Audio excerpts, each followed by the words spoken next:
Okay, in the interest of time. Hello, everyone. How is everyone doing today? So, this is very exciting. Good evening. Um, I see a lot of cameras off. That's not very friendly. Good evening, everyone, and welcome to the Alliance for New Jersey Environmental Education 38th Annual Conference. Yay! I am Kelly Wenzel, your co-president, along with Erin Round. Also on our executive board, we have Rick Lear as treasurer, Jeff Geist as secretary. Also on our board of trustees, most of whom are in attendance, although we have some sick folks this evening, so some are taking a rest.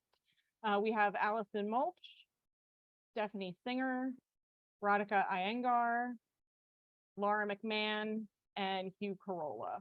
And then, of course, we have Beth Stolting, our Director of Operations, who is our paid staff member, also here tonight. So our 22-23 year has been packed with tons of new things, as well as some old things that are new again.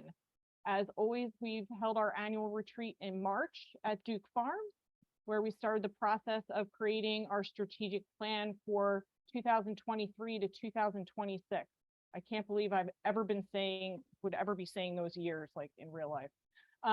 As part of this plan, we are exploring new ways to cast a wider net and include people from all corners of the state and find non-traditional partners and members who can help expand our worldview and help make ANJEE even better and take us into our next chapter. In addition to our e-blast that Beth sends out, Stephanie has created an online newsletter, which I hope all of you are reading. And this newsletter is sent to paid members only. So if you are not a paid member, you don't know what I'm talking about. So join today. The newsletter will highlight our organizational members, discuss trends in environmental ed, and disseminate information from the North American Alliance for Environmental Ed, which is the national organization of which we're an affiliate. If you have something cool to contribute or would like to help Stephanie gather content, please let us know. The sky's the limit. Crossword puzzles, photo contests, poetry, student corner, whatever ideas you have, we would love for you to share them with us. Erin, Jeff, Allison, and Pat, and Grace Ann Taylor all attended an affiliate leadership retreat in Monterey, California, where they learned more about the NAAE EE credential program. And ANJEE applied for and received funding to do a pilot here in New Jersey. So they are diligently working on that. So look for those announcements very soon. Beth has been working hard on creating a more robust member experience using our YM membership platform.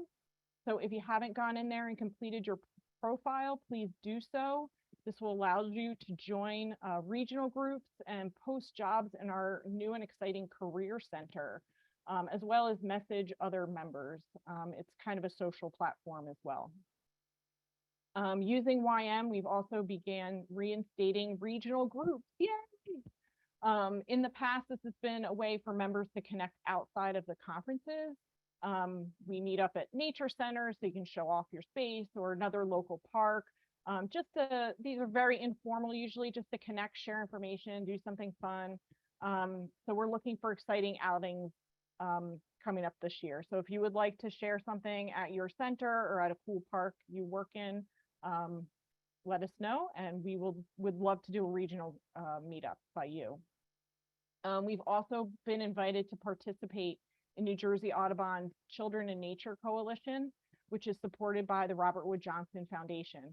As a founding member of the coalition, ANJEE will soon be offering funding to all of you to design programs, run workshops, and create and run professional development workshops. So this is like real money to actually take the time to research and create these programs, pilot them under the ANJEE and Robert Wood Johnson Foundation banner, and then they're yours to, keep improving on and keep doing. So check that out.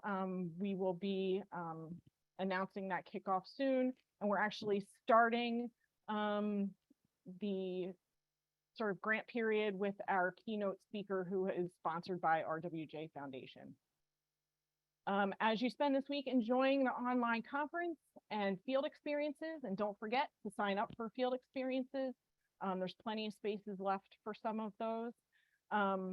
Please keep in mind that Angie needs your time and talent. This is my pitch to all of you on this call right now. The board has several seats open for trustees, and we will have most of our executive board cycling off in just over a year. So if you or someone you know has talent with finance or bookkeeping, communications, programming, record keeping, nonprofit administration, whatever it is, let us know. Get involved now, dip your toe in the water, help us plan some things. The board is a great place to build skills. These are real resume building skills to help expand your career and your network. Another exciting development is our emerging professionals liaison. So we're working with NJDEP's Watershed Ambassador Program to create 1 or 2 standing trustee seats for these emerging professionals so that they can bring a fresh perspective while building their skills and network. More to come on that. We're still working out the details. And if you want to get involved, always feel free to reach out to Beth or I, or you can join us at our 2023 retreat, which will be at Duke Farms on March 4th and 5th. So look out for that information. I'm pretty sure I forgot some stuff. I don't want to take up too much time. So please join us on Thursday for Anjee night, where we will, it's a casual get together, eat your dinner, have a beer. We're just going to chat, talk more about Anjee, answer all of your questions. And I will have my famous wheel of names. Anyone who attends Anjee night, I will put you on the wheel of names. We'll spin the wheel and I will mail you an Anjee hat. So they're cool. So be there on Thursday night. So enough with my rambling. We have a packed agenda. So first up is Pat Keeney with our with our Excellence in EE Award winners. And then after that, we'll have Dr. Matt Ostermeyer from the University of Arizona, our Robert Wood Johnson Foundation keynote speaker, and his presentation, Park RX. So I am going to hope that Pat can take it away. And I will try to share my screen and get this going for Pat. So. Thank you, Kelly. Good evening, everyone. Welcome, welcome to our annual awards event. Every year we award people who are excellent environmental educators, and we award people in a variety of different positions. And we have some great people tonight, and I'm really excited that you're all here to see this. Now, there is a slideshow that's coming up. I think Kelly's going to get that going. And Kelly, if you're able to make me the co-host so that I can push the slides forward, that would be great. If not, I'm just going to have to keep saying next slide, please. Let me see if I can figure it out, Pat. I think we have that capability, but okay. To me, so give me 1 second.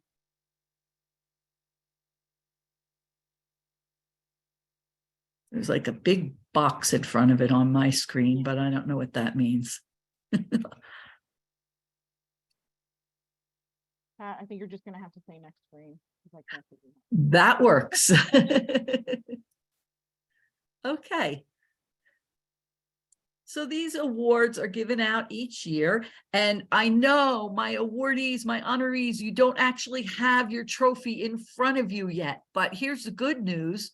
Lovely Kelly will be delivering them to you in person. She's going to set that up with you and set up a time when she can give them to you and hand them to you in person. So you will get them, I promise, or Kelly promises. They are on their way.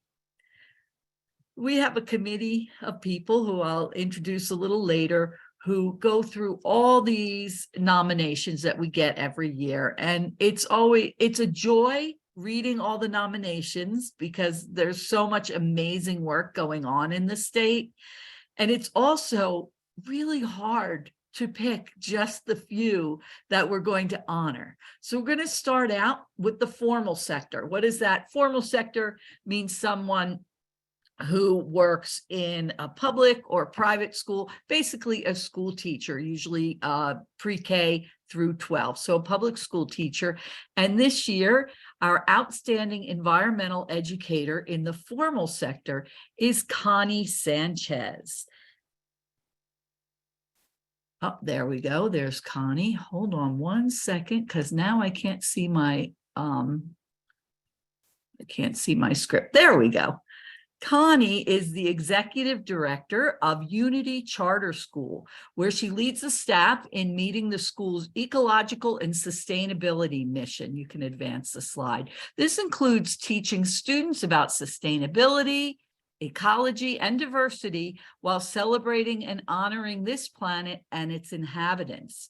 She aims to create eco-literate citizens who understand the interconnectedness of our planet and are prepared to contribute to its well-being.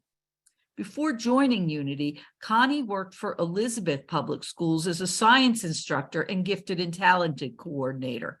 Her innovative use of eco-literacy and technology in the classroom was featured on ANJEE 12's Classroom Close-Up. She's a featured trainer with TWIG, an instructional teacher with the Merck Institute for Science Education. Her students participated in beach cleanups and cave explorations. They collaborated with oceanography department at Rutgers to develop experiments reflecting the effects of climate change on penguins and their food sources in Antarctica. So congratulations, Connie. Now, unfortunately, Connie can't be with us tonight, but for a good reason. She's at Lincoln Center tonight. I don't think she's performing. I think she's enjoying a show at Lincoln Center, and someone gave her tickets for the holidays, so there she is. But I believe we have a video. Kelly, is that right? We have a video from Connie? Yes, right in the next slide. Hold on one second. All right. So I wanted you to all join me in honoring and applauding Connie Sanchez. So here's her speech. So I just want to thank Angie for this nomination for the in the amazing work that they do, as well as Jennifer Karsich for this nomination. And of course, I want to thank my family. Approximately 12, 13 years ago, I decided to leave a career on Wall Street to do work that was more meaningful and had a greater impact. And I decided education was definitely the place to go. Being able to work at a place like Unity Charter School that in 1998 saw the importance of having a mission of sustainability and a mission that helps give students agency to become stewards of the planet was really groundbreaking work back in 1998. Now fast forward, we're in 2023, and the work that we continue to do continues to set the pace and set the bar to make sure that our students leave here with a global mindset, and that they understand the interconnectedness of humanity and our planet. The work that everyone is doing with Angie, every single educator, every single nonprofit, is really probably the most important work that we can do right now. So the fact that an organization like Angie exists to recognize work that sometimes goes undervalued really says something great and unique about what a wonderful organization they are. So from the bottom of my heart, I want to thank Angie. I want to thank the nominating committee, as well as their board, and congratulate every single honoree here tonight for their outstanding work. The future really depends on the small milestones that we make in the work that we're doing. I know at times it might feel that it's unrecognized because there's so much more happening, but it's vital. It's vital that we recognize that this is a sprint and not a marathon. It's important that we recognize that the small milestones that we achieve will have a great impact in the long run. So again, thank you.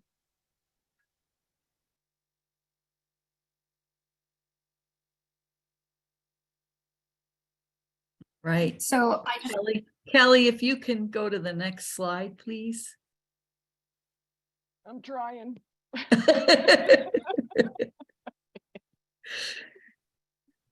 Okay, here we go. So our next honorees are in the non-formal sector. So those are people who work outside of the public and private schools, not regular school teachers, but they could be anywhere from nature centers to museums to aquariums to scout leaders, all different types of people who participate in non-formal education.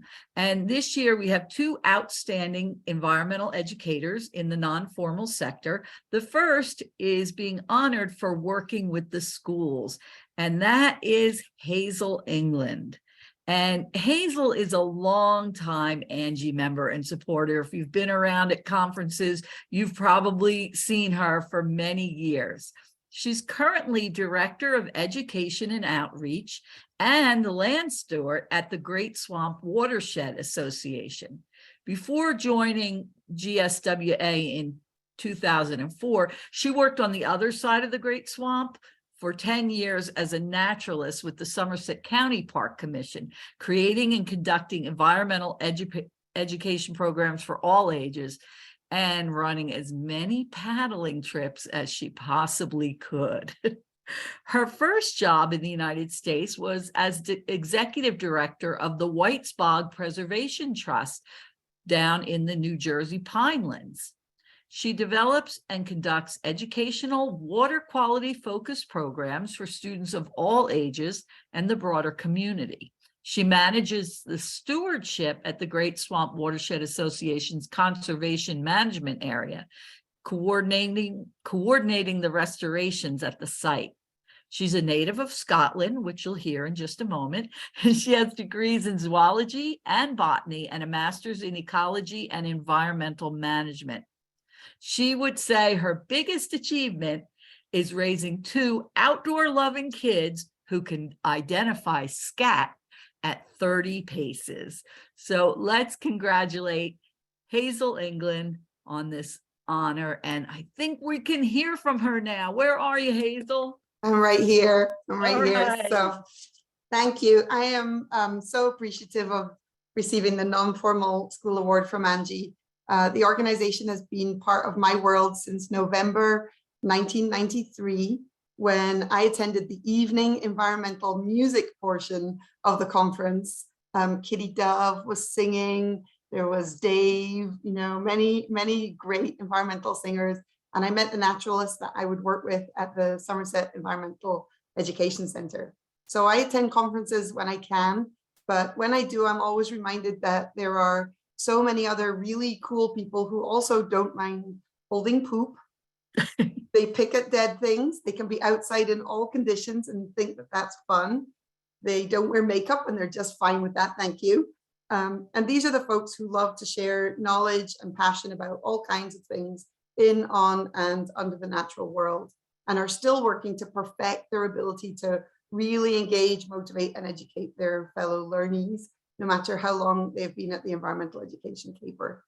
So as I look through the few photos that there are of myself, I am invariably with my mouth open, explaining something, screwing up my face to,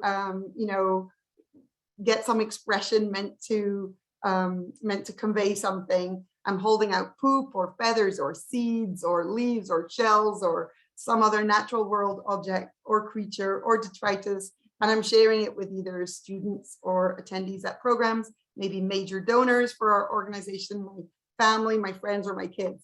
And I guess having seen all those images, that's how I spend the majority of my life, outdoors, pulling faces. And so I guess that seemed, pretty fitting. I'm really proud of the work that I've done over the last 30 years, trying to connect that's what the common piece is, trying to connect hundreds of audiences of all different stripes to the natural world, to encourage others to care about their local and broader environment, and to feel that by knowing and learning about whether it's called environmental issues or STEM or EE or whatever the term we're using, that they can continue to make a difference.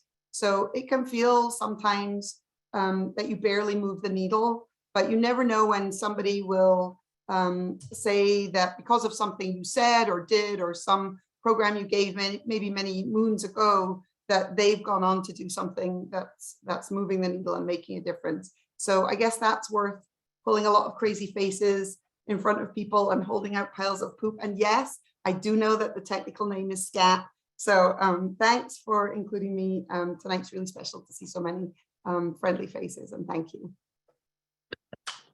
Congratulations, Hazel. Thank you so much for everything you do. Well, very well deserved. Our next non-formal educator is someone else you might know if you've been around the ANJEE conferences, because for years, he's run our silent auction and helped raise funds for us.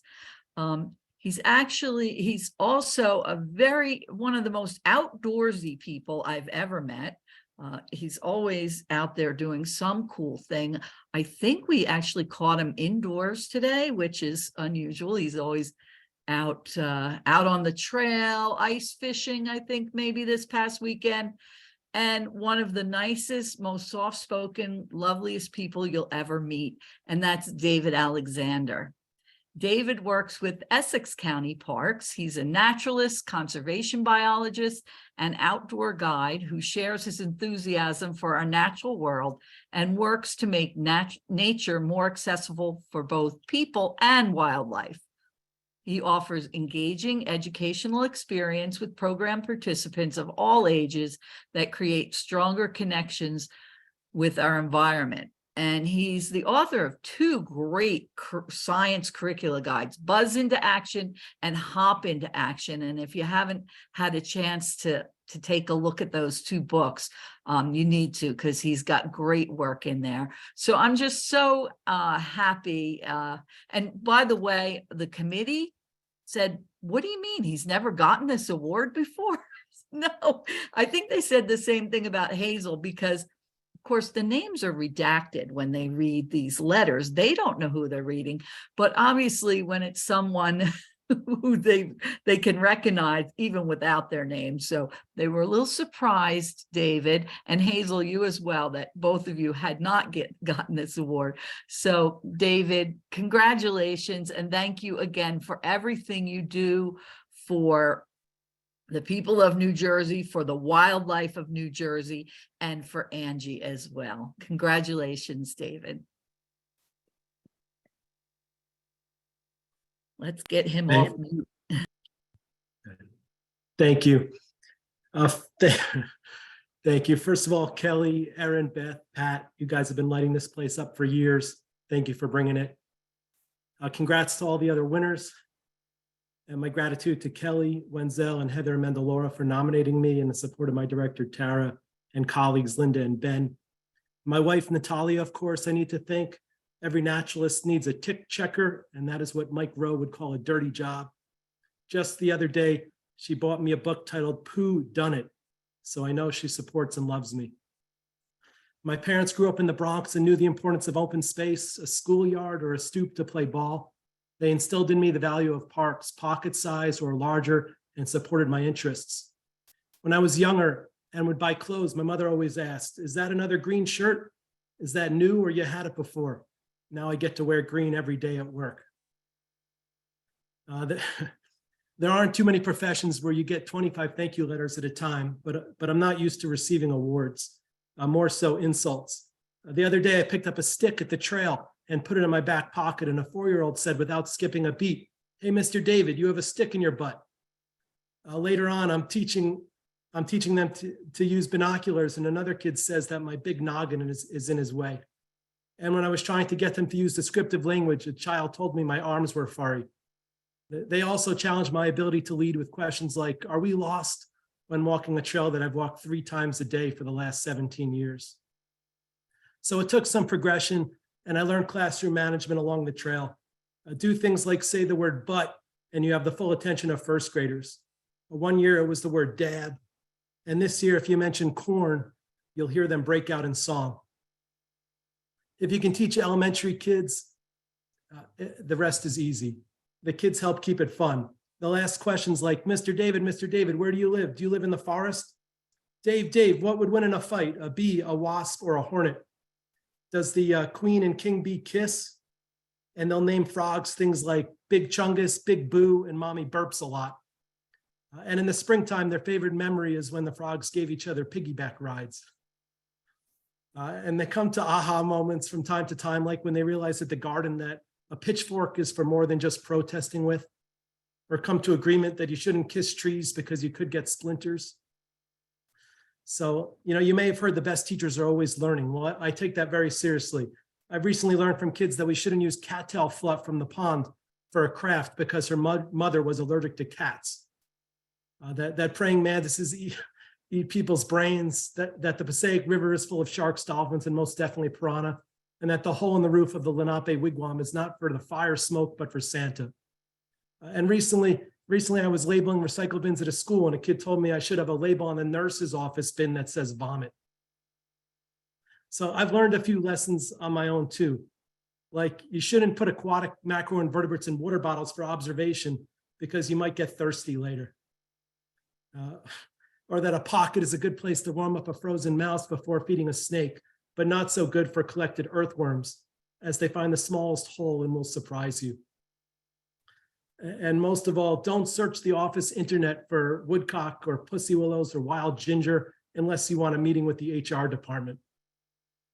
So, there are fun and funny moments in what I do consider serious work. My dad always said to me to just keep hitting singles and let them add up. Each and every program, I've tried to offer hands-on, authentic access to nature, and thousands of participants have been given first experiences that hopefully will lead to seconds and thirds. We have the privilege of sharing true joy. You see it on their expressive faces. To see kids experience elation upon catching their first frog or fish, feeling proud after balancing across a fallen log, or self-reliant when they identify and eat wild weeds. We, for a moment, are the people they immediately take their good news or epiphany to. When we provide these moments, the children want more and recognize without any preaching the value of nature intrinsically deep within their beings in a way that never, ever lets go. So I try to make it to the dinner table each program. If the kids talk about their experiences, it may encourage a family value for nature that may turn into a daily culture of respect and stewardship for the environment. So in closing, I'm grateful for this award deeply. I've tried to put my best in each day to design each program for maximum engagement, enjoyment, and environmental fun. And I appreciate our ANJEE network and the outstanding leadership. Thank you. Thank you, David. Congratulations. Very I well just gotta said. say, Dave, I missed working with you so much. Congratulations. Thank you. Okay, next we're going to move on to our category of higher education. And we started the higher education award several years ago, but we haven't had a lot of nominees in it. And as far as I recall, we've only ever awarded it once because we don't get a lot of nominees. And wouldn't you know, this year we got two really outstanding nominees that just were running neck and neck. We had all our rubrics and everything, and we said, oh, well, we're going to have to give them both. So we're so pleased that we have two outstanding environmental educators from colleges and universities. And the first one is Dr. Mian Wu, and she is director of the New Jersey Center for Water Science and Technology and professor of biology at Montclair State University. She's an ecosystem ecologist whose research focuses on water quality, aquatic ecology, harmful algal blooms, pollution transport and control, and ecosystem restoration. She's the author of more than 50 articles, books, and educational DVDs. And she also holds 3 U.S. patents on innovative technologies for water treatment. Dr. Wu currently directs 2 environmental education programs, the Eco Explorers program and the Traveling Hab Lab, harmful algal blooms, but Hab Lab just sounds great. The Eco Explorers program provides free EE lessons for K-12 students and community members, comprising of hands-on nature-based exploration and integrated STEM activities. It includes a summer program which invites middle school children to participate in a 4-week camp. The program also provides lessons, manuals, lectures, and related material to both formal teachers and non-formal environmental educators so that the total number of students reached can be maximized. Then there's the Traveling Hab Lab. It's a mobile education program that provides on-site discovery-based activities to students and community members on water quality issues in their immediate environments and helps foster environmental stewardship. The program actively recruits participants to become citizen scientists who work to monitor the HABs, reduce pollution to surrounding waters, and improve water quality. Dr. Wu is not with us tonight. She's on an international trip and was unable to join us, but we're happy to have her working on the water quality issues across our state and are thrilled to honor her with this Outstanding Educator Award. So let's give her a hand, even though she's not here with us tonight. Dr. Mian Wu. All right.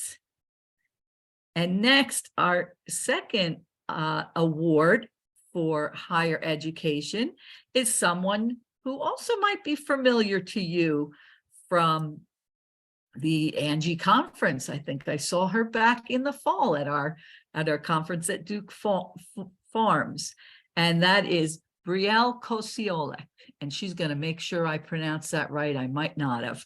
She started her career in environmental education as a field guide for New Jersey Sea Grant, or it was long ago when it was still called New Jersey Marine Science Consortium. But there she was out on Sandy Hook,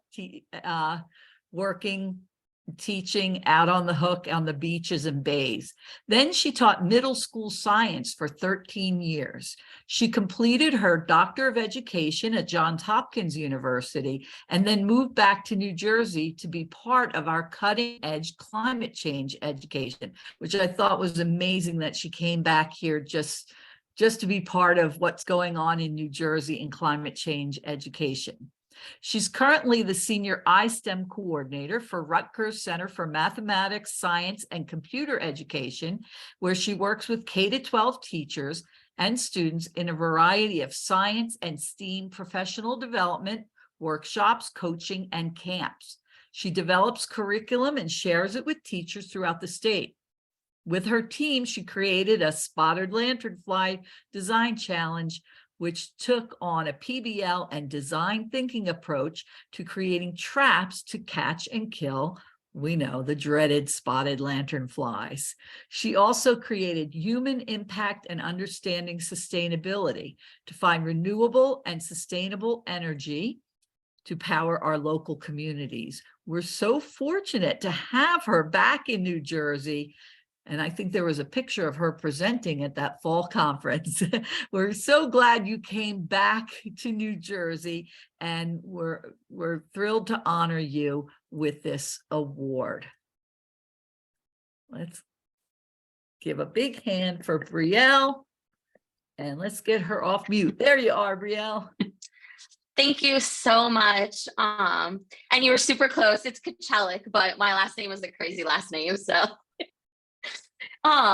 Good evening, and I would like to start by thanking the members of ANJEE for the honor of being recognized and awarded this excellence in environmental higher education. I would also like to thank my colleagues, Eddie and Dave, for the nomination and kind words. My personal and professional passions align to the ANJEE mission of providing skills to people on enjoying and protecting the environment. Throughout my career as an educator, environmental science has been a common theme, from majoring in environmental studies as an undergrad to teaching middle school science to working in higher ed. While working on my undergrad degree, I truly fostered that love for environmental education by getting to work at Sandy Hook, teaching K-12 students about the New Jersey coast. Through this and many other opportunities, I've built my understanding of educating students, teachers, and communities about the importance for caring for and appreciating our environment now and in the future. I currently work at the Center for Math, Science, and Computer Education at Rutgers, mouthful. Through my job, I've been allowed to collaborate, develop, and create environmental curriculum, which has enabled me multiple opportunities to work with K-12 teachers and students. Some of these opportunities include professional developments, camps, workshops, co-teaching lessons. With New Jersey's focus on climate change and the environment, I've been able to help with educating K-12 teachers to better be prepared to take on these new standards. Over the past year, I've had been working on creating environmental and climate change design challenges. Teachers and students have taken part in these cross-curriculum units while using the engineering design process. The New Jersey Learning Standards for K-12 have been identified and incorporated throughout these curriculum that I've used, and it allows the teachers to take them back into their classrooms and use them with their students. Part of my focus is also using the engineering design process to help bring in design thinking, giving opportunities for problem solving, developing prototypes, creating, testing, redesigning, all with an environmental focus. One of the units I created was the Save Our Orchard spotted lanternfly eradication, where participants were tasked with creating lanternfly traps to help catch and kill those lanternflies. Over the next year, I hope to continue developing this environmental curriculum that I can then take to the K-12 teachers and students, helping them to foster an appreciation and understanding of our environment. I'm excited to do more work in this area in the future in collaboration with state, my center, and climate folks providing this PD. Thank you so much for this recognition and getting the opportunity to be part of this amazing community of environmental educators. Thank you. Congratulations. Thank Everyone you. give Brielle a hand. Thank you so much for everything you do. All right. Our final award this evening is the Pat Skelly Community Award. And Pat Skelly was a longtime member of ANJEE. She was the president of ANJEE. She served on many committees. She was very involved in environmental education in our state. And she asked to have this award in her memory. And she was very interested in community action and very invested in volunteers and volunteer groups and what everyday people and communities could do for the environment in New Jersey. She loved New Jersey and she loved the advocacy part of it. She was our wonderful advocate. So this is always a really special award for us to give out. And tonight's Pat Skelly Community Award goes to the Parsippany Troy Hills Green Team, led by Judy Hernandez and Matthew Kavanaugh. Judy and Matt are the co-leaders of the Parsippany Green Team. This is a 100% volunteer organization that provides a wide range of environmental advocacy and education programs to benefit all the residents of the municipality as well as the governing body. Under their leadership, Parsippany accrued 200 points and achieved bronze certification in Sustainable Jerseys program in 2021. Now they're pursuing silver certification for 2023 and going for the gold certification in energy and water for 2024-2025. This multifaceted team effort included alignment across town municipal leaders, coordination with the mayor's office, and partnership with the Parsippany Environmental Advisory Committee. They also engaged the community with some 20 live seminars hosted by the Parsippany Library on various sustainability topics. So here's a list. This is just some of the things they've done that they've brought to their town. Paper shredding days, a townwide sustainable land use pledge, a grass cut it and leave it program, a townwide ordinance for a full plastic ban bag a year before the state ever banned them, 2 K-12 education program curriculum on wildlife in the community, wild and Parsippany, and bats, a tree protection ordinance, a reusable bag education program, a green fair, a storm drain audit program called Keep My Streets Clean, an energy audit for the town's municipal services, and promotion of a renewable energy aggregation for the entire town. They also created the Parsippany Bat Protection Program, which has a K-12 bat awareness program in the schools. They hung bat houses, planted bat-friendly trees, ran public bat walks at night, and ran, get this, Batapalooza, a countywide fair and education program focusing on, you guessed it, bats. And there's probably a lot more, but I want to give you the opportunity to meet them. So please join me in welcoming Judy Hernandez and Matt Kavanaugh. Judy and Matt, thank you for joining us. Welcome, welcome. I don't know who's speaking first. You two have to duke that out between you. All right, Judy, we'll unmute you. There you go. I will. Oh, thank you so much for this honor. Everyone here at ANJEE and the awardees is such great company. I'm humbled. And thank you, Laura McCluskey, for nominating us. And she's a dedicated environmentalist in our community as a teacher and leader, and participating and cheerleading our efforts every step of the way. As environmental educators, you all know the importance of inspiring others to care, to learn, and to do things that will affect change. You are essential workers, essential in leading us on the road to influence lasting change. Indeed, that local action is the grassroots of change, and through history, grassroots is what moves policy when leaders are reluctant to act. Working as an environmental engineer, as an environmental advocate, and a political candidate, I realize and know you can't do anything that's effective without education. So I am so pleased to receive this award with my co-leader, awesome co-leader, Matt Kavanaugh, and all the wonderful people that are on our green team. Because you can't do it alone. We engaged the community with support from a motivated administration to get on board with initiatives such as the campaign, as you said, Pat, to remove single-use plastics in 2019 as the first town in our county, to a sustainable gold pledge in energy to lower carbon emissions. These are bold initiatives, and they got us attention with environmentalists within our region, open up opportunities for networking with other municipalities on policy, community events, discussions with residents and elected officials. Our library series was on Zoom, and it allowed people to learn the issues of concern globally and locally, new technologies, and most importantly, how they can get involved and be empowered to make a difference. And as you heard, we had a bat program, bat walks, fairs, cleanups, keep my streets green, and a native plant sale. We're moving forward with water, which is near and dear to my heart, and green infrastructure and storm water resiliency we want to build in our town.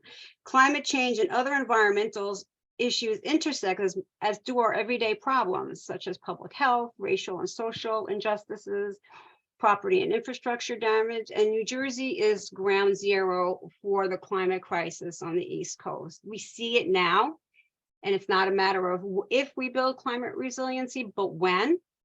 And few municipalities have really recognized the opportunities to embrace the sustainable development and build a climate resilient future. So now is the time to act, and all you people are helping with that effort. And with the federal and state policies that are now making investments to slow the climate crisis and mitigate the effects, I feel this is a great opportunity. Think of all the historical actions and the fortitude taken to electrify the nation, build the interstate highway system, provide sanitary and water infrastructure, the space exploration program. We are at such a historical crossroads now. And with that fortitude, we must double down on our efforts to promote environmental education, advocate for increased awareness, and inspire and empower local action. Thank you all, and keep up the great work you are doing for our future. Thank you, Judith. Matt, you want to say a few words? Sure. Happy to be here and honored to co-lead this team and receive the award. Thank you, Laura, for the nomination. Parsippany Environmental Advisory Committee and the Parsippany Green Team have always been, kind of joined at the hip and leading sustainability initiatives in the town. So it's been great to have sort of a municipal focused team, but then also in regard to the sustainable or the Parsippany Green Team, the exciting part is that this has really grown organically from a citizen volunteer group and grown year over year. We have a really deep roster of people that have an interest that we've accumulated over the years, and we've accomplished a lot within the context of the Sustainable Jersey program, which I encourage every town to get involved in New Jersey. The 200 points was a combination of a lot of things that the town was doing right already, and then a lot of things that we organically picked up. Our goals for Golden Energy is heavily revolves around community carbon footprint reduction across the municipal buildings, across the town, across the citizens. So we're happy to continue to push that envelope and be an example to other towns of how to reduce carbon emissions. So interesting thing, Judy and I met in Starbucks in Barnes and Nobles, and we were like talking through how do we get involved, and that kind of kicked it off, and we worked through the town resolution program, and then ultimately just year over year try to get more and more points within the program. So I love working with all the volunteers, the municipality. We had really good support, and we have good support with the town. So it's been a really fun experience, and thank you for the nomination. Oh, congratulations to both of you, and thank you for everything you do to help your town and the state of New Jersey. Congratulations. Okay, Kelly, I think we have another slide, if you can get that going.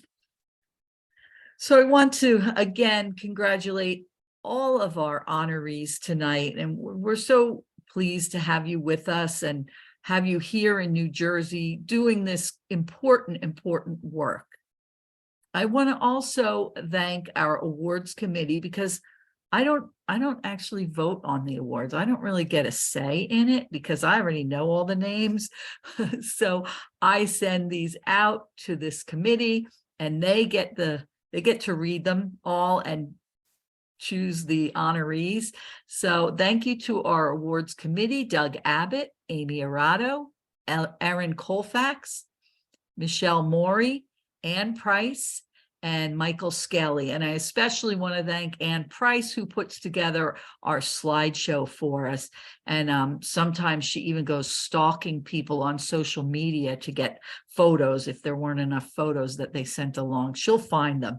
So if there's photos of you don't remember sending us, that's thanks to Ann. She finds them. And I'm going to put a plug in on this last slide that we're always looking for more volunteers across ANJEE, of course, but I'm always happy to have more volunteers on the committee. This is a fun committee to be on because you just get to read letters about wonderful people in New Jersey and then decide who gets the award. So if you'd like to be on that committee, please let me know. We also want to get together an event committee. We used to have a dinner every year, and then with COVID that stopped, and we haven't been able to pick that back up, but we'd love to have an event committee or a dinner committee of people who would help us put something together so that we could actually meet in person and hand you your awards and see each other and shake your hand.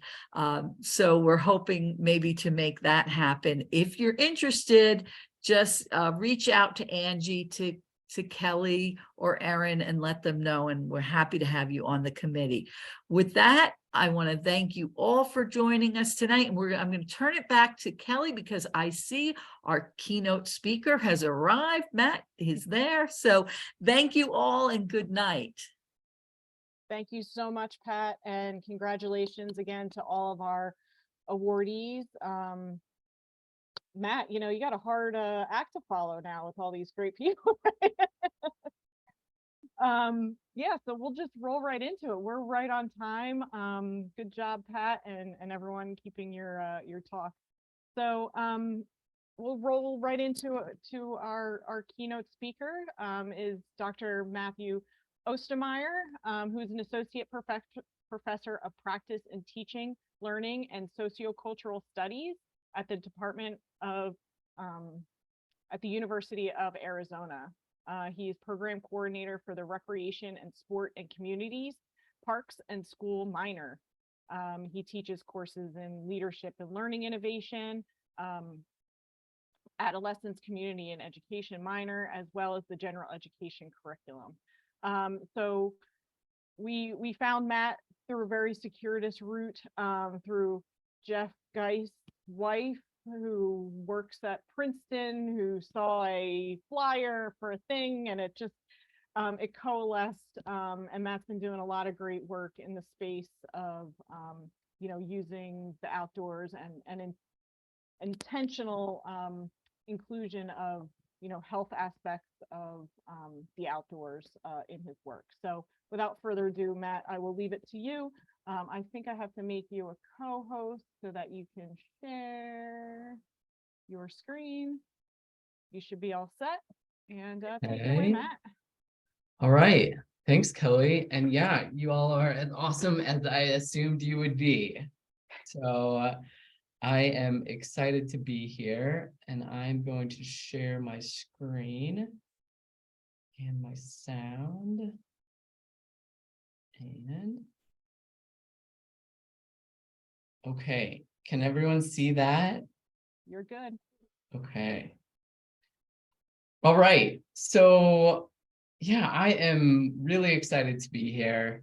I would consider myself a bit of an outsider in an environmental education conference, but I am certainly a sort of tangentially related and a fan and an admirer of the work that you all do.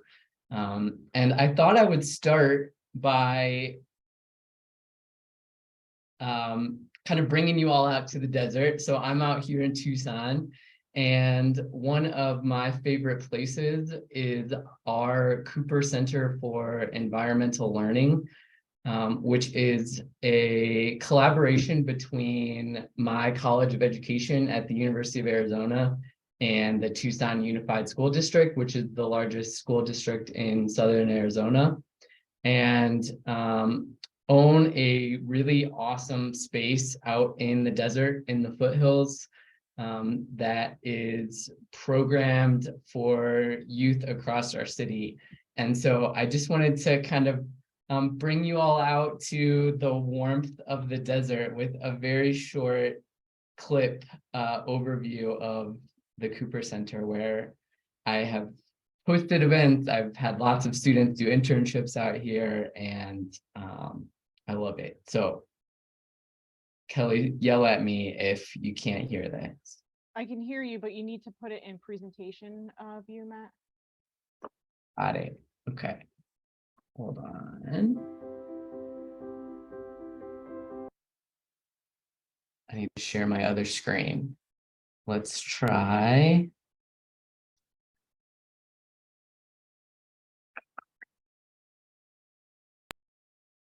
That, is it in presentation mode now? Yeah. Yeah? Okay.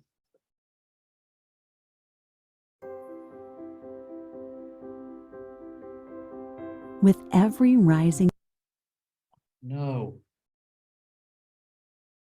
sun, with every new day, comes the chance to make a difference. Some see this as an opportunity.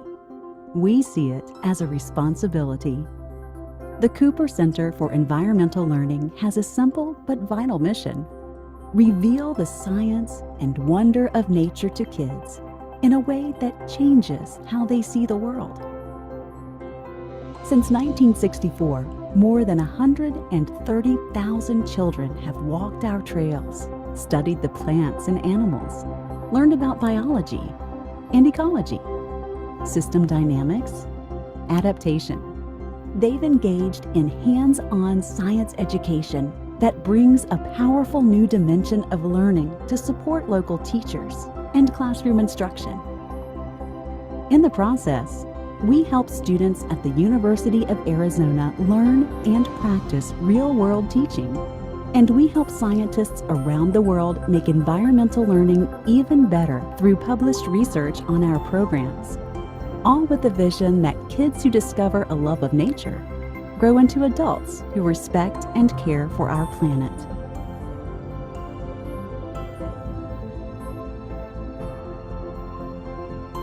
It's a big idea, but at the end of the day, it's not our future at stake. It's theirs. And they deserve everything we can do to protect it.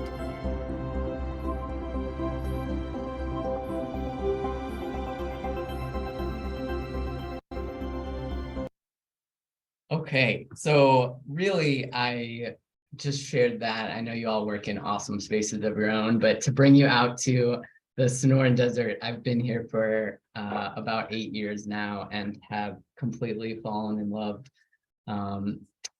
And so when I was thinking about kind of my outsider appreciation and admiration for environmental education, obvious things that I know you're going to spend your next few days talking about, right? Like direct knowledge acquisition and ecological understandings, and those translating to kind of environmental benefits and impacts through awareness and the impacts on affect, as well as improved general education outcomes, right? Like learning better, not sitting in a desk inside, and all of those kinds of things. And what I thought and was asked to do this talk is sort of adding another element of health and well-being impacts, physical, mental, social, that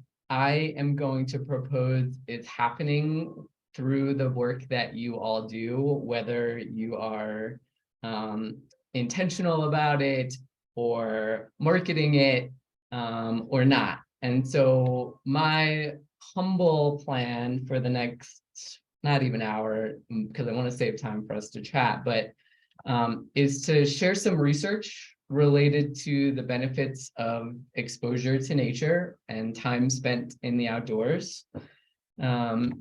Explore a little bit of the medical and public health fields ventures into the outdoors through things like prescriptions, and brainstorm a little bit, and mostly myself get out of the way of you all thinking about how you might frame some of your programming and experiences and time to kind of complement your already long list of impacts in the work that you do. So, and I'll also include some occasional personal reflection throughout. So that's my humble plan. I hope to save time for us to chat about things that maybe resonate or things that you think of along the way towards the end. So feel free to use the chat if ideas pop in your head and you want to make sure that we talk about them. That would be great. Okay. So when I'm not outside in the mountains around the Sonoran Desert, if I'm sitting in front of a TV, it's usually going to be watching the Golden Girls. And so I'm starting with a picture it in Sicily, but instead of Sicily, we're going to start in Fort Wayne, Indiana, 1984. That's my mom holding me. And that is not really the significance of 1984. But it is the year that I'm going to start at in terms of some relevant research. And it is related to hospital rooms. And so back in 1984, the journal Science, which is one of the most acclaimed, sort of highest impact academic journals, published a research finding on hospital room views. And some of you may have heard of this before, but I really do kind of see it as a point that a lot of future research has sort of grown out and become a lot more sophisticated since. But essentially, these researchers compared folks who were in hospital rooms that either didn't have a window or looked out at like a brick wall, another building, versus patients who could see some kind of green space, trees, and the outdoors. And the findings were fairly significant in the sense that for patients who could see trees, they were in the hospital for a shorter amount of time. They had fewer negative nurse notes, which they coded for things like upset or crying. Very significant difference there. And they also needed fewer pain medication doses in just a few days after surgery. And they also tolerated aspirin or ibuprofen or Tylenol, while BRIC-view patients were more likely to request and need to be on narcotics for longer. So this was, as I mentioned, published 1984 in Science. I would like to start there as sort of this idea, simple idea of not even being immersed, but just seeing it, right? Having an impact on health outcomes. And when I've given this talk, as Kelly mentioned, at Princeton, at their employee health and wellness series, this is the point where, you know, I have some folks who are sitting in offices looking out the window, feeling pretty good about their view, and others who are kind of panicking in a cubicle, right? Not being able to see outside. The good news is that there is research that artificial sort of recreating the outdoors inside has some positive effects, whether that's bringing live plants in. This is I forgot I put this is my view from my front porch at my house, and also the window that when I'm working from home, look out at. And honestly, it's one of the reasons I bought the house in Tucson that I did, because it looks out at a wash and has quite a lush green canopy, which is pretty rare in Tucson. But right, as I was mentioning, some of this recreation of even pictures or wallpaper, plants certainly, or being able to, some research suggesting can mimic some of the benefits of even just views. So I started that kind of low-hanging fruit, and then want to take a look at, I actually was looking at a headline today we're going to work all the way up to an article published literally yesterday.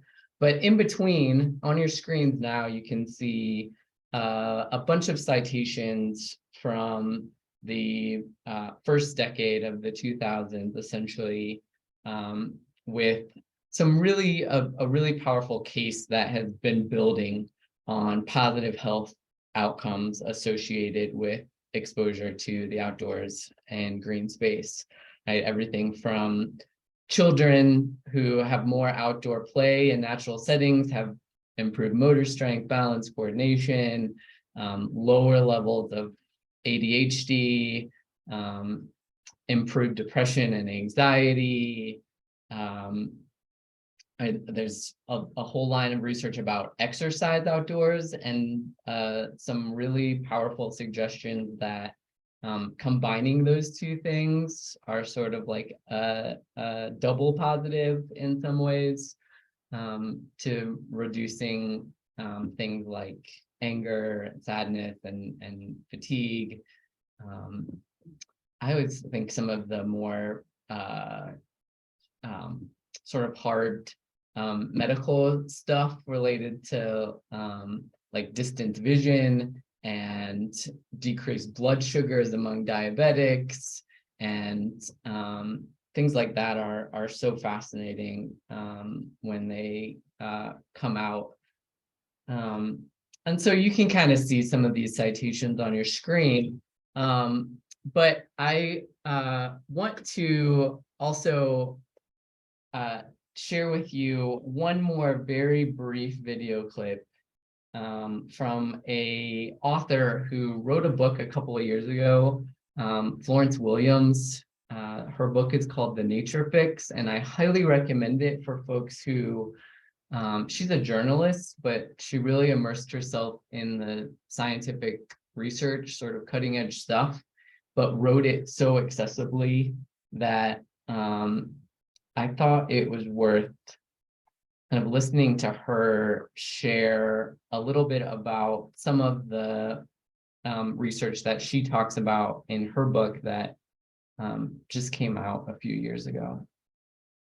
Human.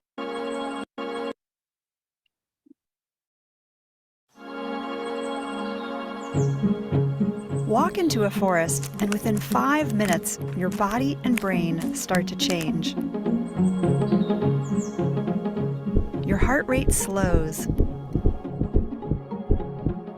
Your facial muscles start to relax. Your hardworking frontal lobes begin to quiet down. And this will boost your productivity and creativity later in the day. I'm Florence Williams, and I've spent the last couple of years writing a book about how being in nature actually makes us more human. Here are some of the things I've learned from the new science looking at nature and our health. The smell of pine trees strengthens your immune system. When you hear birdsong or look at fractal patterns in nature, your brain puts out more alpha waves, making you feel both calm and alert. If you spend an hour and a half walking around living plants and animals, you'll be less preoccupied by your personal problems and feel more connected to people and the world around you. Finnish researchers say being in nature a minimum of 5 hours a month can make you happier overall. Why not give it a try? Go outside, go often, bring friends, breathe.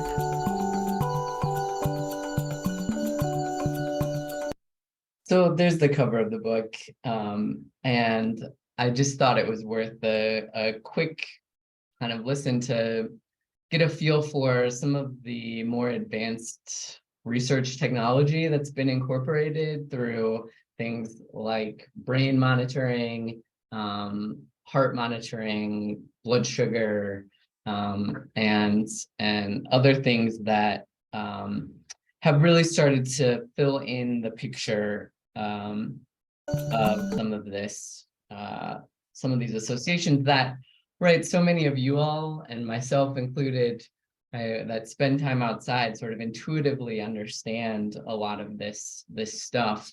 But often, right, even for me, when I'm asked to talk about these things, like part of the point of these is like reminders to myself too.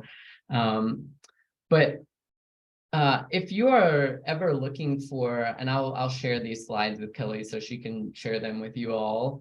And I have a resource page, but one of the really nice literature reviews that I would point you to for, like, if you're ever writing a grant or something and looking for some of this research, is in the Environmental Health Perspectives Journal.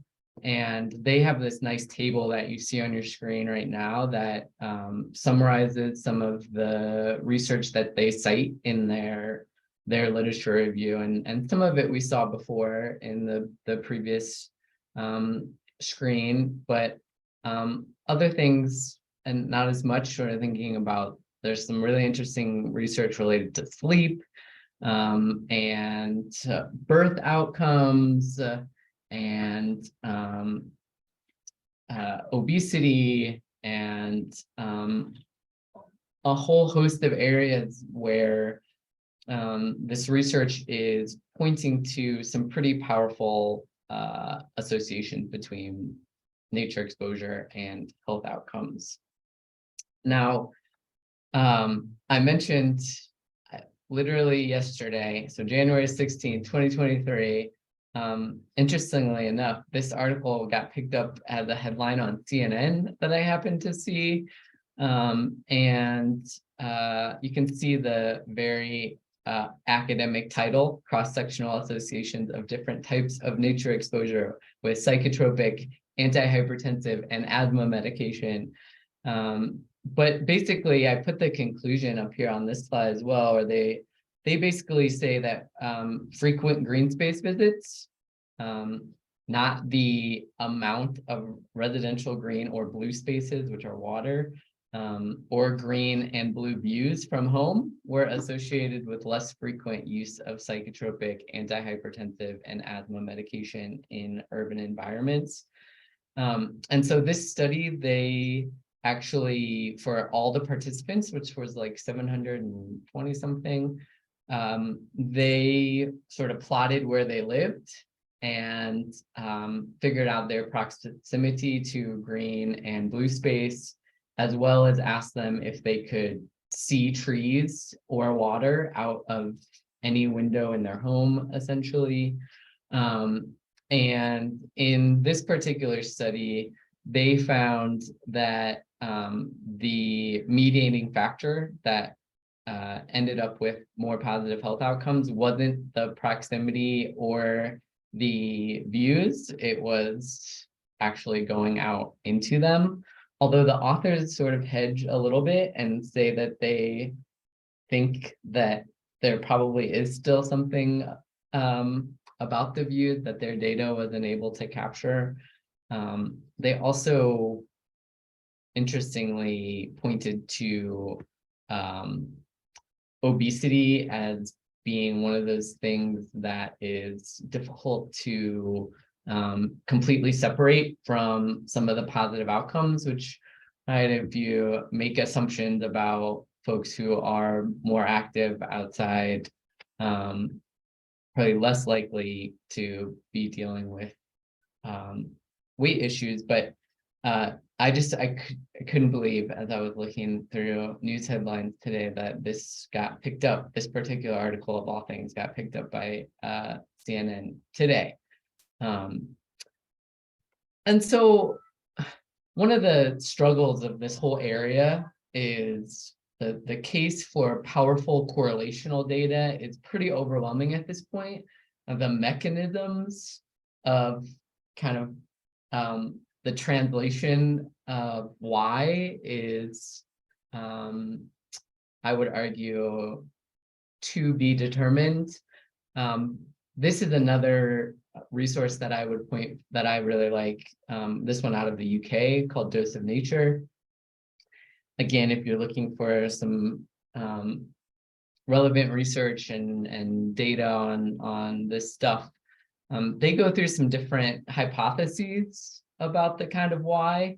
And you can see here things like the biophilia hypothesis is basically like we are from nature as human beings, and so we need to be in nature. Essentially, the stress reduction and attention restoration theories are two sides of one coin, I would argue, right? And focused on whether being outside lowers stress, which has a whole bunch of positive health outcomes associated with hormones.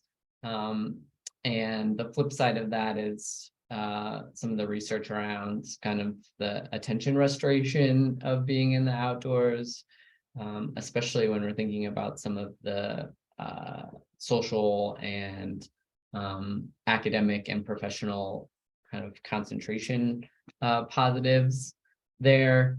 And there's also interesting focus on immune functioning, whether that's through soil bacteria, oftentimes, right?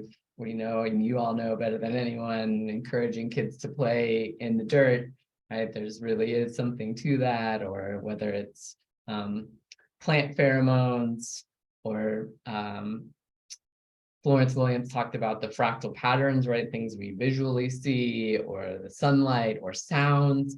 I'm obsessed with the some of the research around the positive associations of escaping from human created noise. And so the point is there's a whole lot of ideas about kind of the special sauce in this stuff that I don't think anyone could credibly say that is fully understood in terms of the mechanisms. But the correlational data is pretty convincing at this point, even controlling for a whole host of other variables, that being outside is really good for us. And I'm preaching to the choir of all choirs with a group like this. So what, right? Like, what do we do with this knowledge? Right, in my mind, everyone jumps off Zoom and out the window and runs outside, right? And I know a lot of you are so anxious to be able to get back together in person, and your conference stuff that you do outside, I want to come to that for sure. So, but the so what, to transition just a little bit, and thinking about kind of personal and public health recommendations, if we switch gears and think about how health and wellness data is translated to the general public in some other areas, right? We might think about like how much exercise or steps that we are recommended to get every day, or for those of you who have children, and thinking about ever-changing recommendations related to screen time, right? Or the sort of maybe most recognizable and iconic example would be the food pyramid, which itself has evolved over the years, certainly, and looks very different from the one that I remember from grade school. And I'm not even 100% sure that the one I have up here is one of the most up to date. So point being, right, there is accessible, sort of applied, usable information out there in a lot of spheres for sort of personal health and public health and wellness. And the exciting thing is that I think we're on the cusp of a incorporation and adoption of some of these ideas around the power of the outdoors in the medical and public health fields. And if you have never seen a nature pyramid before, this is one that I like from the Shift RX challenge. And I think on my next slide I have, yeah, so this is just zoomed in a little bit on the right-hand side. Essentially, these are recommendations about doses, right, of nature, and along a continuum from at the base level, sort of daily, every day, getting out for 30 minutes per day. That's a walk in the neighborhood, right, watering your plants on your porch, or working in your garden, or filling your bird feeders, right, sort of that nearby nature. And then working our way up the pyramid to thinking intentionally about a couple hours per week, getting out to a little bit less urban intrusion. And maybe an example of that is a city or state or regional park or waterway or the beach. Y'all are lucky to be close to the ocean out over there. And then moving up to kind of monthly examples of more immersive, restful. They use the term restful natural areas as a weekend, right? Maybe to unplug a little bit longer. And then at the very top is the kind of wilderness, sort of very limited or no urban intrusion for a multi-day kind of excursion on this particular pyramid. And obviously this is not going to work for everyone, but the philosophy can apply to, I really like this one, is more geared towards youth. So this one is from a Nature Kids Institute, And similar idea, right here with the outdoor nature play being at the bottom every day, unstructured outdoor play, climbing trees, running on grass, getting your hands dirty, maybe playing with some poop. I loved that. And I pointed an arrow to the weekly on this visual, because I imagine and would venture that this is where a lot of the programming that you all do kind of fits, right? In terms of nature walks, bird watching, rock collecting, identifying plants, exploring tide pools. Certainly not an exhaustive list, but they even use the words here, plan a nature outing that is focused on exploration and discovery. If that's not environmental education, I don't know what is, right? And so kind of thinking about how we might fit some of the work that you all do into some of these ideas, in my mind at least, makes some sense and is pretty convincing. And the top two of these are pretty similar to the previous nature pyramid. Now, these are sort of random initiatives on some level at this point. I also very recently followed the headlines from up in Canada. This up on your screens is just from a month ago exactly, that the Canadian Medical Association endorsed the British Columbia Parks Foundation initiative called, up there it's called PARX, their national nature prescription program. And as far as I can tell, and as far as they can tell, it's the first medical organization in the world to officially endorse the idea of nature prescription. They stuck with a pretty simplified 2 hours per week outside for at least 20 minutes at a time. Right, and as their official kind of endorsement and thinking about their prescription, but could imagine, right, an association endorsing at some point something a little bit more detailed, like a nature pyramid, for example. Here in the States, we have one of the initiatives, I think the most flushed out and well-funded and supportive initiative. Is called ParkRx. I've got the website up here. They have, if you're on your computers now, you want to kind of cruise around while I'm chatting, feel free. This is just a screenshot of their toolkit. It's pretty good stuff, honestly. For the first one here is for clinical, so for medical professionals. There's also a toolkit for public health professionals, for community folks, and for parks folk. And I could imagine environmental educators kind of falling in either of the parks, having things of value in either of those last two. But the biggest thing to me, right, in my mind, is thinking about potential partnerships for environmental educators.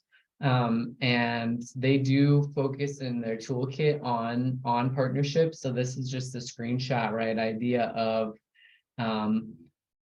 exploring the possibility of partnering with leading healthcare providers, right? And being a part of the programming that you do, and maybe offering direct prescriptions for, I can imagine this, right, for some of your programs as a part of that nature pyramid and nature prescription,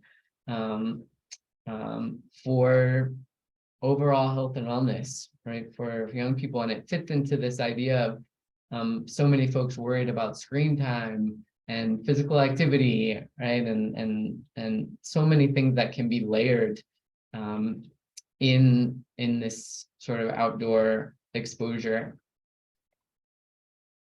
Yeah, this is just another, just if you ever get to the point, I think my next slide I have, like, could you all have extend an invitation to the New Jersey chapter of the American Academy of Pediatrics, right, for ANJEE to kind of think about how the work you do is complementary to the mission of an organization like theirs. I don't know. I just sort of anecdotally, again, as an outsider, see these possibilities, and obviously there are very real constraints.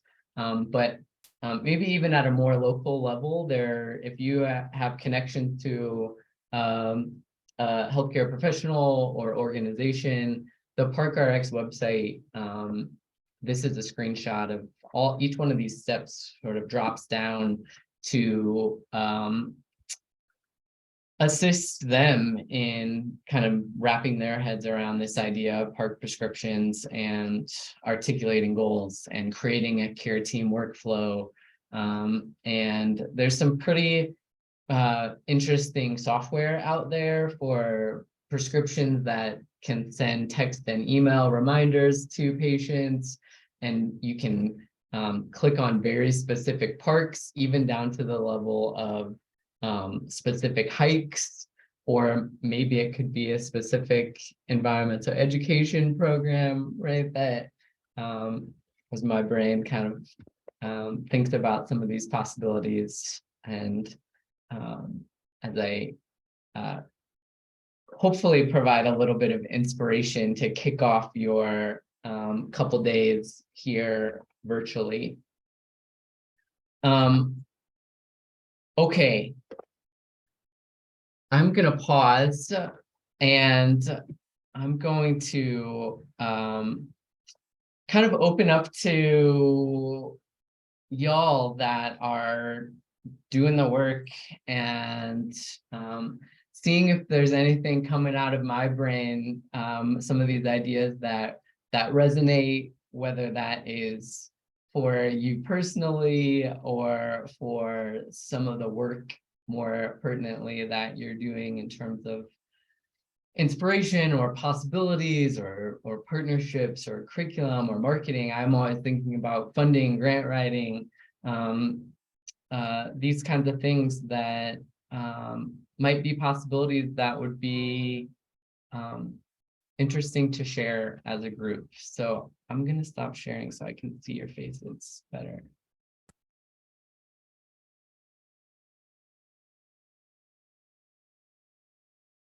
All right, cameras on, everybody.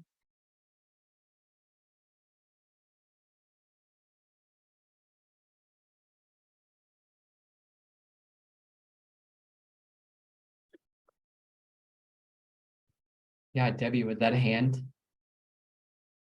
No? Okay. Yeah, Dale. Oh, I can unmute myself. I didn't know that I could do that. Hey, everybody. And Matt, that was a really great presentation. Lots and lots of ideas to be thinking about. I just put in the chat, and I know Kelly mentioned it at the beginning of her remarks, that we do have some funding from the Robert Wood Johnson Foundation that is really interested in making a sort of more of a unified push towards getting children outside for their health. So we don't know what that's going to look like necessarily, but certainly this was a great kickoff keynote to really start thinking about, what we could do here in New Jersey to include all the organizations. So really inspiring. So thank you.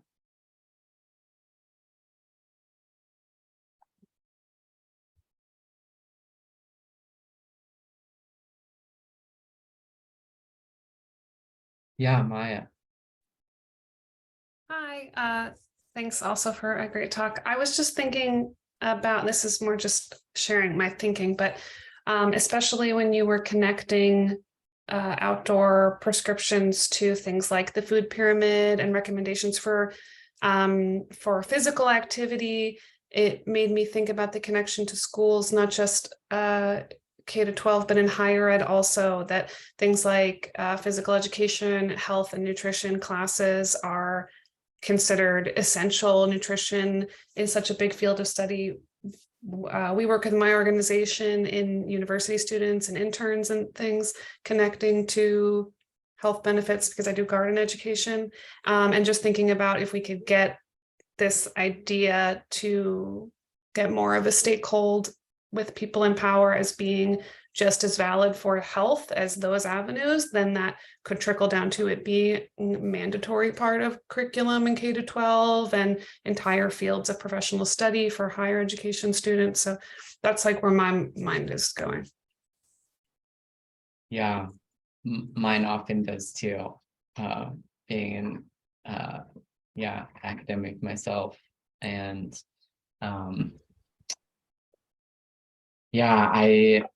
I teach a class called Power of Parks, and some semesters, and I actually was able to advocate to include that as an elective in one of the majors and one of the minors over in the School of Public Health.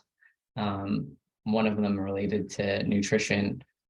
So I think it's a time where some of this is, some of the building academic research has grown to a tipping point where it is quickly becoming much more widely acceptable.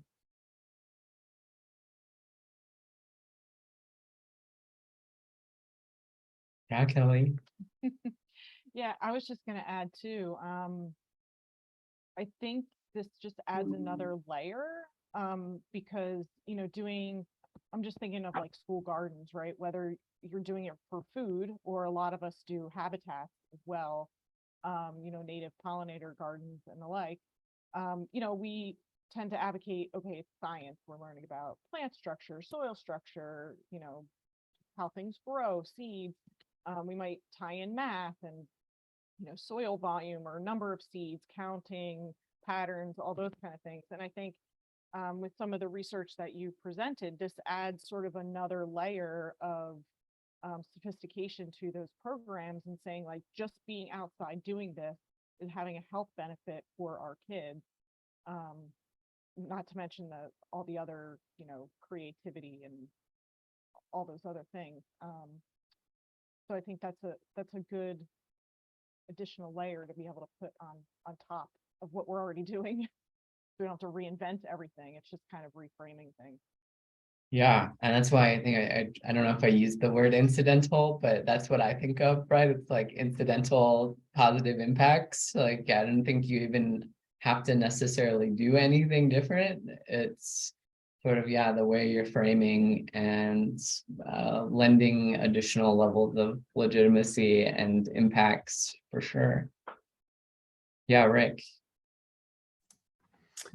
Thank you, Matt. I was just curious. I wanted to go back. You had made a mention of the class, and I believe you called it Power of Parks, correct? Yep. So what was that like? Again, we see all the research that really kind of paints a very solid picture of this positive correlation. But what was it like trying to sell, for lack of a better word, that class to your School of Public Health on the university level? And are there challenges to this type of thing being embraced at that higher academic level? Yeah, I did not face, interestingly, I did not face much resistance. I had to share my syllabus and kind of the readings that we were looking at, and the folks over there were not unaware of some of this research. And so I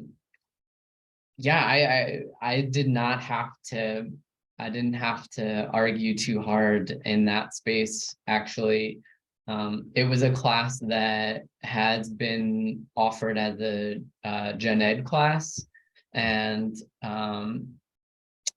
so it's not a part of their required curriculum in either of the programs that it's an elective in now. But interestingly, that I didn't have to argue, actually. And just to jump on that, what do you see? How far of a stretch or a push would it be to make that a required class? Yeah, that would be a different. So I want to separate that. My brain immediately goes to it would create some logistical, like when units offer courses that aren't in their home departments, there's monetary impacts which get in the way of some of these things, right? Like, because money flows based on credit hours at our university. And so when we get into required courses, it probably would be more resistance. Now, based on the limited conversations I had, I wouldn't be surprised if some of these ideas were kind of woven into more and more into their already existing required curriculum. But I doubt they're not going to go for making my class required. I can tell you right now that wouldn't happen. Whether it was for legit curricular justifications, I'm not sure, but yeah, probably not. So the goal here would be get it on as the general class first, and then let it grow from there. Yeah.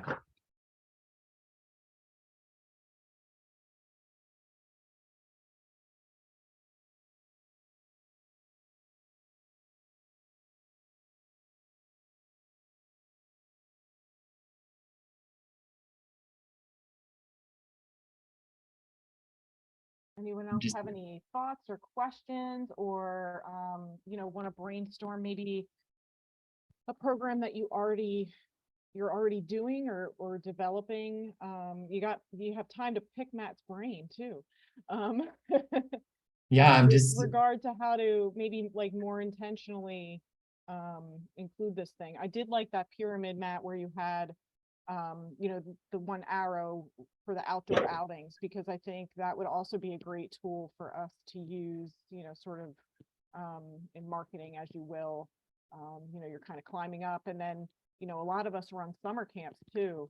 And those can be, some of our sanctuaries, we get a little dinged sometimes because they are out in the middle of nowhere. Yes, that one. But some of our summer camps could probably, be in the go wild category. absolutely, yeah.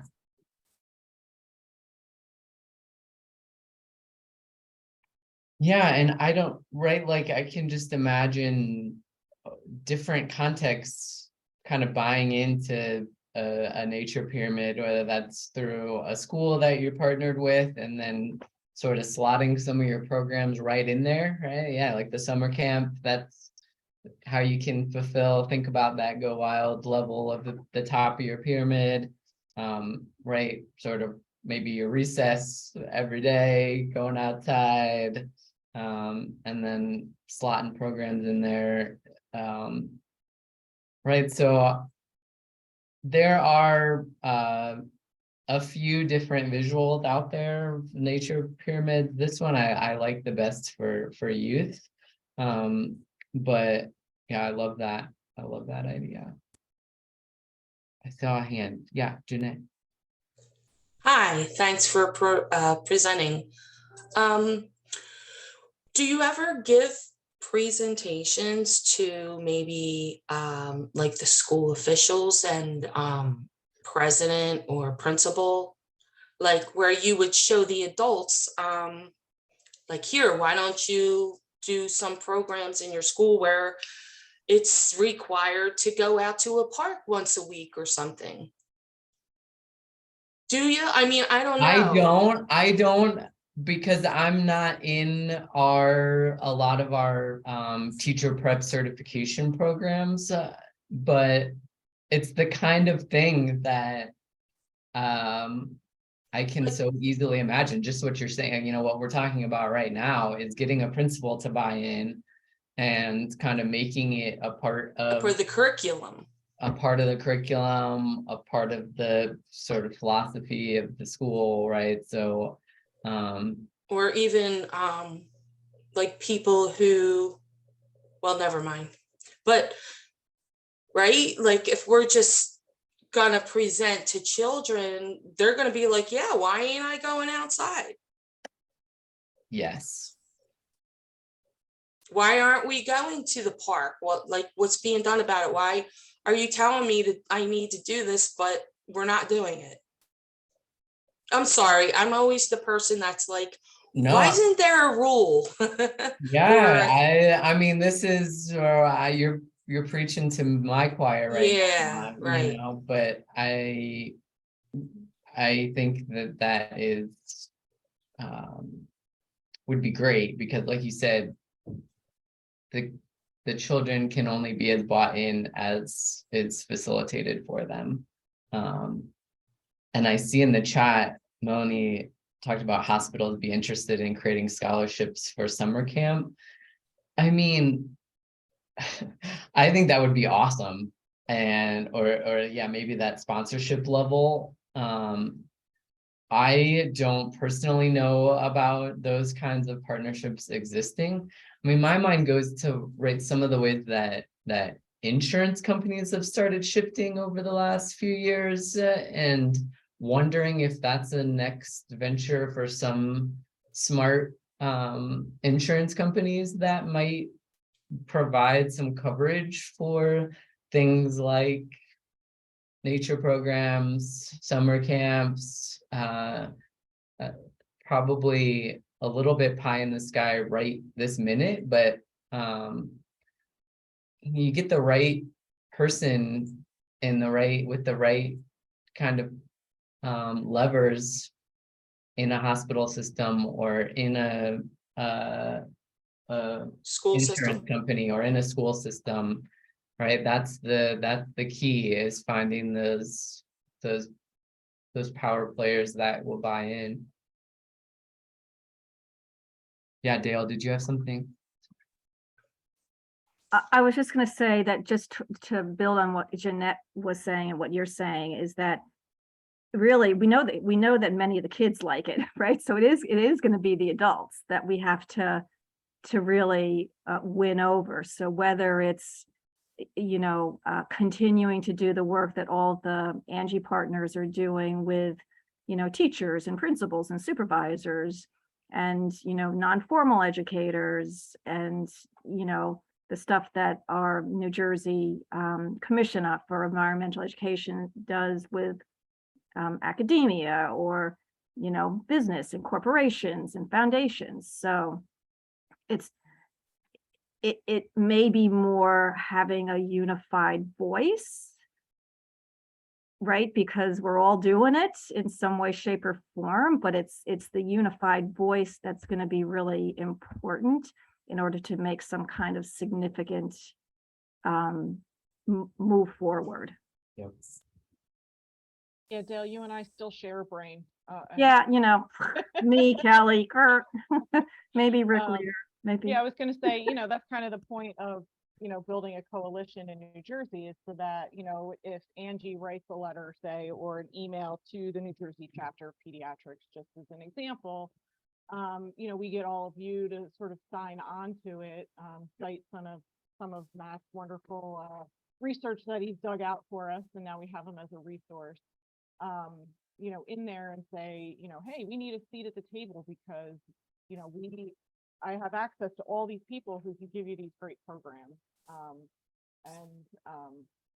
and work with, kids in the hospitals or, I even know when my own mom was sick, getting her outside didn't cure her, but certainly made her feel better. Just feeling the sun on your face, even when you have a cold, right? You go outside, you take a deep breath, you kind of like clear up. So it's that unified front. Yeah, I think you're spot on there. And I love the idea of the insurance companies because boy, healthier people means, less payouts in the end. So Right. I think that's spot on. And they are, there are some companies who are starting to wade into that mentality, whether it's through, gym memberships or, screenings and things that some companies are more open to, more and more. So I just want to acknowledge a chat, Heather, throughout forest therapy. I didn't explicitly mention forest therapy, but there are, I actually don't know much about it here in the United States, but I know that other countries, especially in Asia, like Korea and Japan, forest bathing is a booming industry, where people have really bought into this intention about kind of getting out there because it's good for them, even if it's not because they want to. So yeah, to be fully honest, I don't know a lot about that world. I just know in some countries that it is definitely booming and more of a full-fledged industry than it is here in the States. Hey, Jeff, I'm gonna call you out. Do you have any more info on the forest bathing since you've run so many at Duke Farms? Yeah, so it's something we've done in the past of offering forest bathing programs monthly at Duke Farms, and they're at some other nature centers here and there. I know the Frailinghausen Arboretum offers quite a few every year. We do a couple here and there, so they are around. If you haven't experienced them before, they are pretty cool, and they're a lot of fun. And it's just a nice way to like slowly connect with nature, because I feel like a lot of us in this field are like intense, hands-on. I'm out here, I know what I'm looking for. I'm looking for this tree, I'm looking for this bird, and this is a much more like organic, take what comes kind of deal, and it is a very different experience. So I do highly recommend it. Yeah, don't forget about you all's personal nature pyramids either.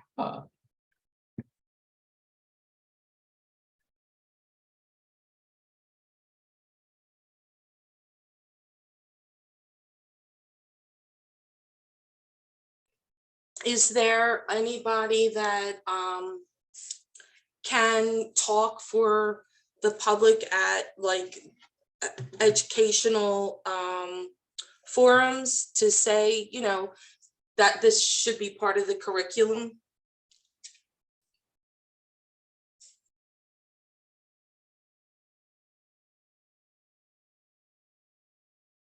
I mean, I guess that would be part of, you know, Angie's work with New Jersey Audubon and building the coalition too, is finding out who, because I think a lot of us have done presentations, you know, at like the NJEA, which is our union, you know, those kinds of presentations. So again, it would be sort of that more than one person, have several people maybe on a panel.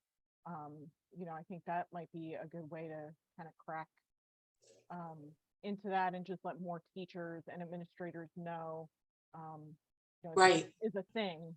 And there is Right. research. I think the important part, and what Matt and I talked about when we were setting up this talk, is the research behind it, right? Because we all sort of organically know it. Right. So And now you have the proof. Right, being able to cite real sources, Right. going back to 1984, you know, is important. Right. Keeps it legitimate. I had a course, and it was about, I'm sorry, I shouldn't have said it because I don't remember the name of the course, but it was exactly how being out in nature is good for you. A class, yeah. Anyway, so I would be interested to find out more about how to help with that endeavor of getting this information out to people who can make the decisions to, you know, institute a program where they actually spend the curriculum, you know, certain amount of time is spent going outdoors or making trips to go outdoors, and it doesn't really cost any money to go to a free park. Jeanette, I also think, again, that's a great question. I don't know if Judith Hernandez is still on or not, but I would also say, oh, great. Hi, Judith. I would also say that it's not necessarily just going and talking to the schools.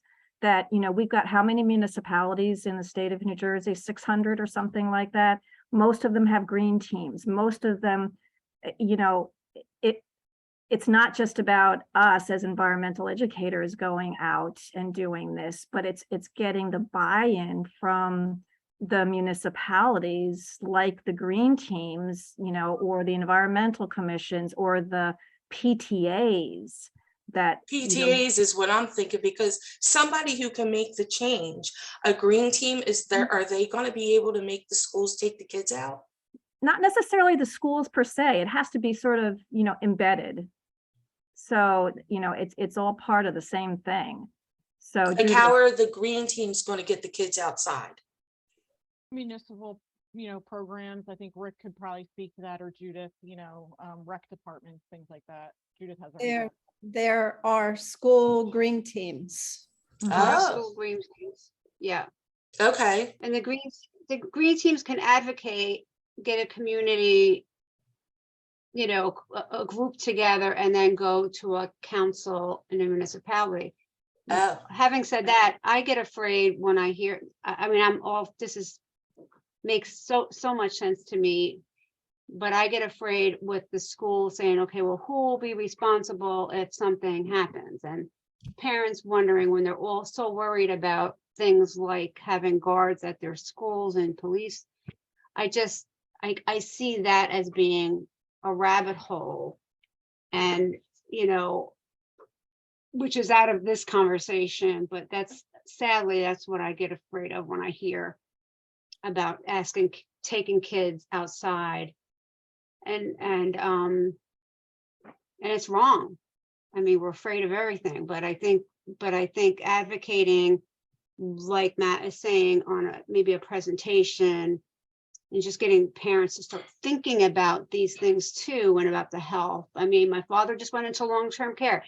His best thing is looking out at the Hudson River and the Palisades. Same. Every day, it's new to me every day. They need to get outside. Yep. And so, yeah, green teams, there's a school component where the schools can just have, you know, they can do their own green team.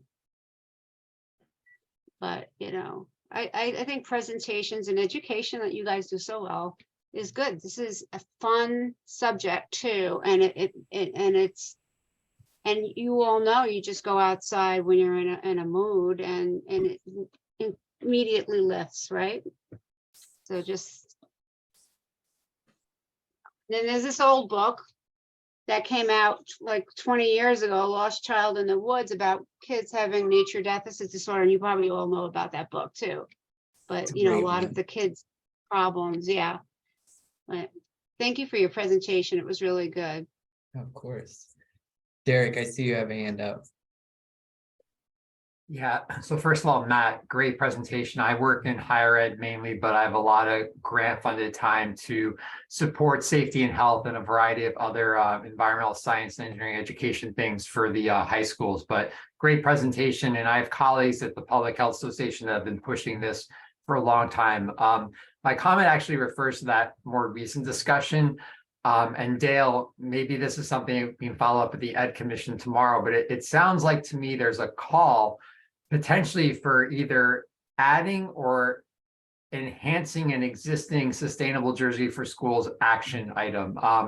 You know, as someone who's spent a lot of professional time dealing with safety and health and air quality, sadly, not every school is going to be able to do this. However, many of them can, if by choice through their green teams, they want to pursue something like this, they could add it into their certification or recertification. So I just wanted to put that out there as maybe something, as chair of our Ed Commission, you could bring up when Renee and Veronique and others are present and see what they think, because that would be a mechanism that's widely accepted and highly regarded statewide. And, you know, there's the municipal green teams, and there's always collaboration between school and municipal green teams in New Jersey.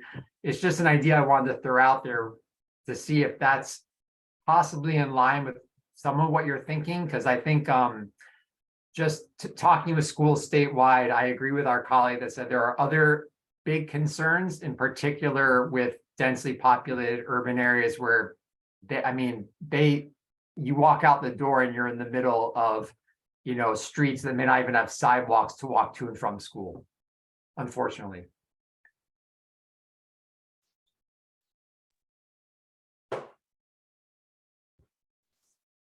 Yeah, Debbie. I don't know how to put the little hand up there, so I had to raise my hand. The nice thing about Sustainable Jersey for schools and towns is that outreach and green teams at school. There's health and safety and climate and culture kind of big areas where not only can you encourage a behavior, I stay away from the word curriculum because curriculum is just being shoved and teachers try to find time for, whatever, but you can encourage behaviors not only within the school, but coordinating with your parents and with community. And I think a lot of people have spoken to that it's not just the kids in the school, but it's whole families that can be encouraged, whether it's an event to go hike around the school property or in a park together, or just, we do a green challenge where, like during a couple weeks, we encourage families to go out and, do you see this? Like a bingo board or something like that. Do you see this? Do you see that? But try to keep it open enough that it's not super structured. They're just encouraged to get out. So I think that's the really cool thing about Sustainable Jersey and some of the other projects is there's a lot of opportunity to encourage.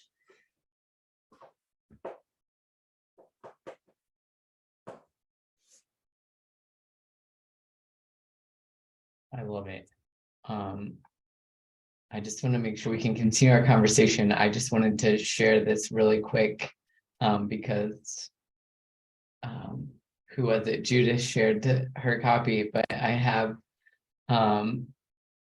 my suggested references includes Last Child in the Woods. So for those folks who maybe haven't read it, I already mentioned the Nature Fix, and these are citations that I had throughout the presentation. And again, I'll share these slides with Kelly.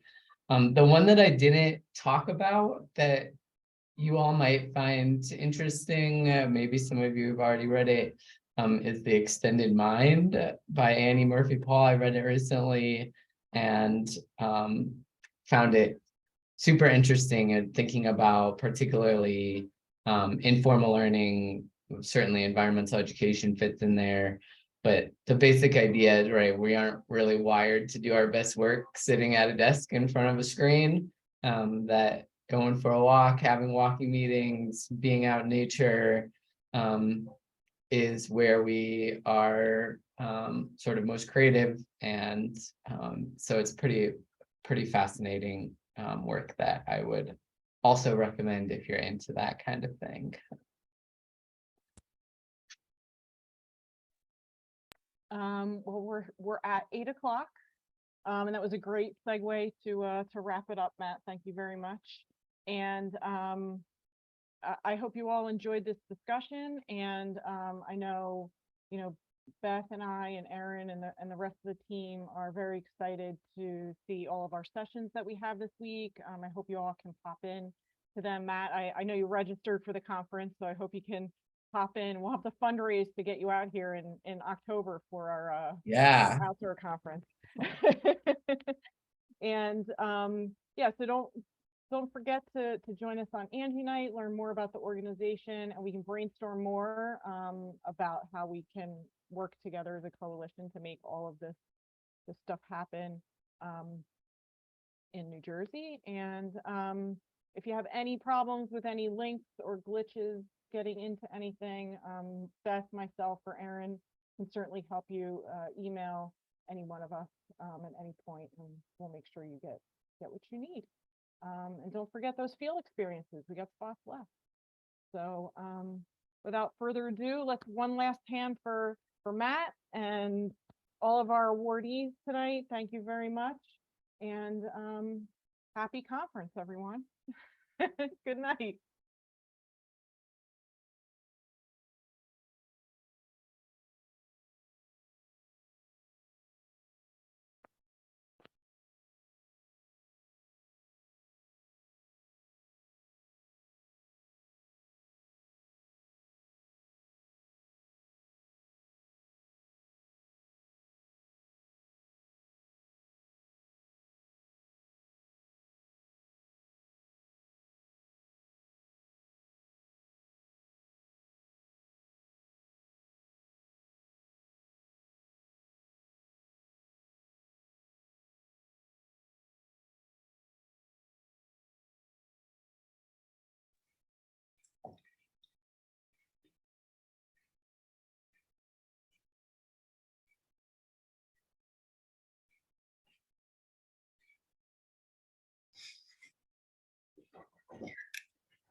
Yay.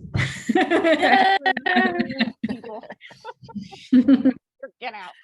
I thought Matt was going to say we could tell him thank you, but I guess he dropped.